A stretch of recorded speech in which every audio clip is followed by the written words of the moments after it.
Muito bem.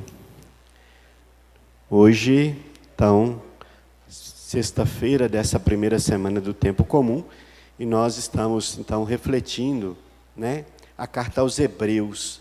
Então, a leitura de hoje, o trecho da leitura de hoje, é em continuidade ao trecho que nós lemos ontem.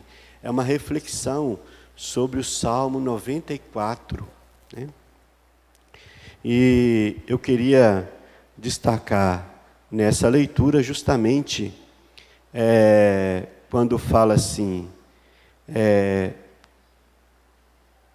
e assim Deus falou, por isso jurei na minha ira, jamais entrarão no meu repouso.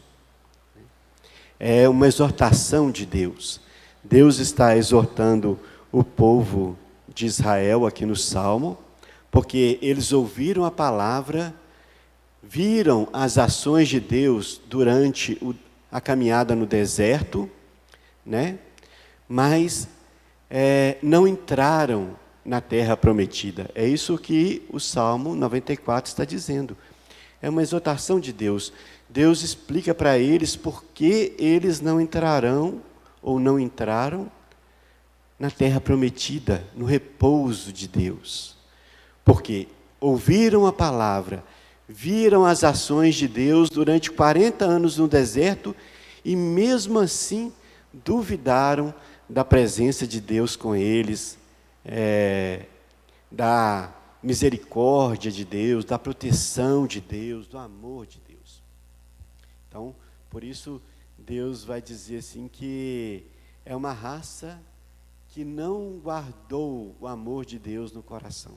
Por isso não entrarão no repouso prometido.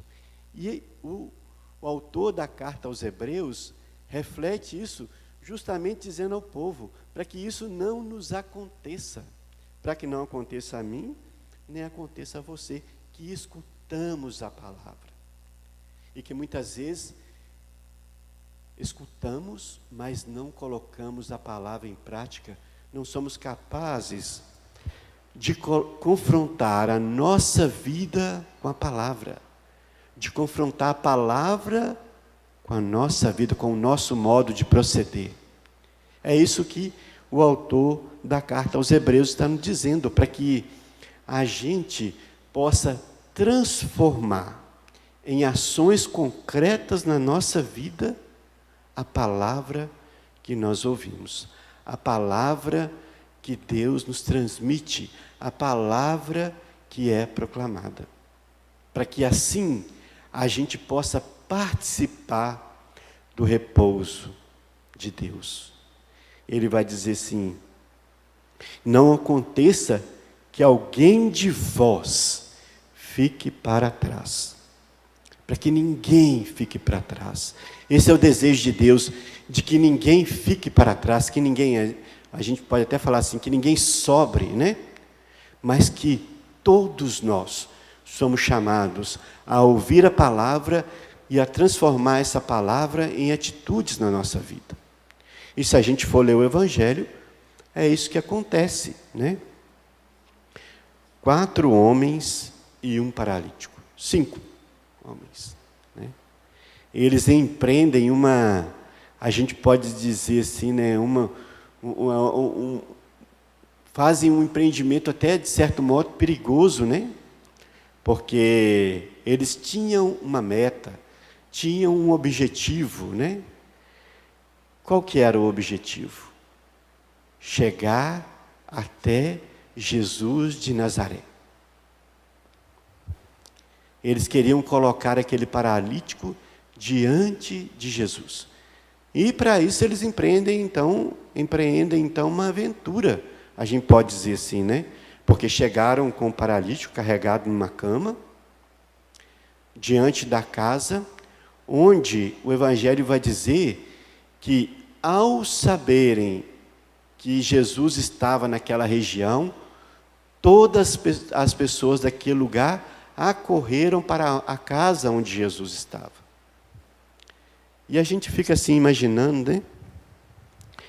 Que, como Jesus diz em outro trecho do Evangelho, vai dizer assim, que ele, quando olhou para a multidão, ele ficou cheio de compaixão, porque eles pareciam ovelhas sem pastor.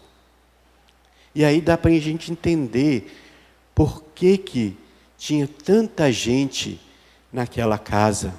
Porque tanta gente queria ouvir Jesus.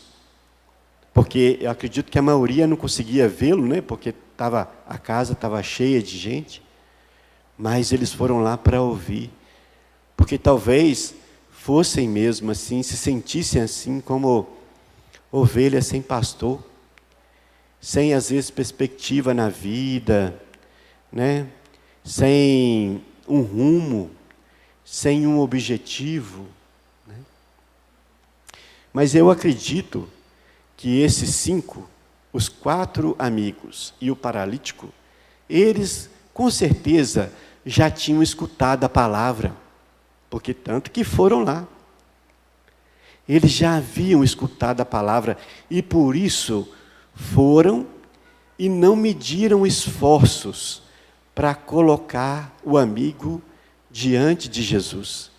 Empreenderam essa aventura porque tinham um objetivo, tinham uma meta. Quando a gente escuta a palavra e coloca essa palavra em ação na nossa vida, muitas barreiras que às vezes a gente considera assim intransponíveis, difíceis, elas são destruídas. Elas são destruídas. Eles para nós são exemplo daqueles que ouvem a palavra e a colocam em ação. Por uma pessoa, por um amigo, né? Nós somos chamados a escutar essa palavra também e a colocar essa palavra em movimento, a transformar a palavra em atitudes, em ações, para com os nossos irmãos, para com as nossas irmãs. Infelizmente hoje, né, a gente tem escutado, e a gente escuta muitas pessoas às vezes dizendo, né, nos meios de comunicação, que a palavra me cure, que a palavra me transforme, que a palavra me faça mais santo, mas sem um objetivo na vida. E a pessoa fica presa nisso a vida inteira, buscando para si mesmo uma cura, uma transformação, uma vida melhor. Mas não é isso que a palavra nos ensina.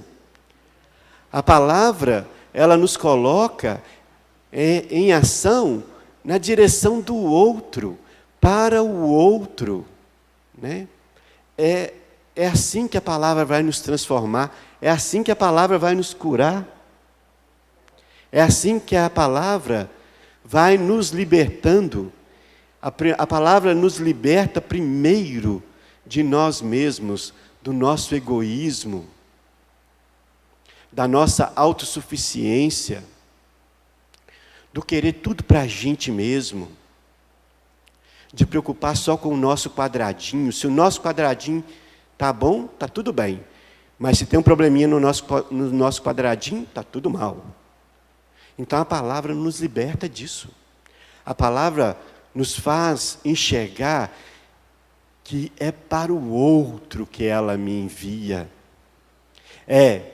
Quando eu me coloco a serviço do outro, é que a palavra me transforma, me cura, me liberta. Esses 4 amigos, eles nos ajudam a perceber isso. Ouvindo a palavra, fazem de tudo para que o amigo esteja na presença de Jesus. E aí, Jesus vai dizer assim, quando vê, olha que bonito, porque quando Jesus viu a fé daqueles homens, de que homens que ele está falando? Dos 4, que levaram o amigo lá. Quando Jesus viu a fé daqueles homens, Jesus disse ao paralítico: Filho, os teus pecados estão perdoados. E aí eu fico imaginando uma certa frustração daquelas pessoas que estavam lá, talvez até dos 4, e talvez até mesmo do paralítico. Levaram o paralítico, todo mundo via que ele era paralítico, porque estava numa cama, e aquele pessoal da redondeza ali, todo mundo deveria conhecê-lo, todo mundo sabia que era paralítico. Colocaram lá na frente de Jesus, para que Jesus o curasse, e Jesus diz assim: filho, os teus pecados estão perdoados. E aí, muitos deveriam pensar assim, né? Junto com os fariseus que pensaram outras coisas depois, mas antes muitas pessoas deveriam ter pensado assim: mas o cara é paralítico, né? Podia curar ele da paralisia dele, né? A gente vê, tem um trecho, né, da carta do livro dos Reis, quando Samuel vai escolher Davi como rei, que o pai de Davi chama os filhos todos mais fortes, coloca lá em frente Samuel, e Deus fala com Samuel que não era nenhum daqueles. E pergunta se não tem outro filho. Eu falei assim: tem um mais novinho, mas é muito fraquinho, está lá no campo. Samuel mandou chamar ele.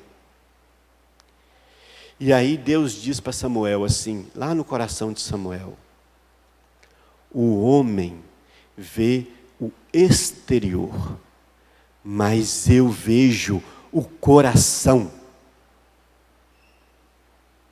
Jesus, quando olhou para aquele paralítico ali, ele viu que ele era paralítico, sim.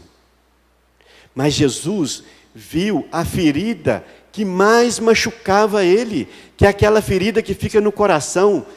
E a gente sabe que ferida é essa. Nós carregamos também essa ferida, que é a ferida do pecado. A ferida do pecado é aquela que mais nos machuca, e que só a gente vê, só eu sei a ferida do meu pecado, só eu sinto a dor dessa ferida, mais ninguém.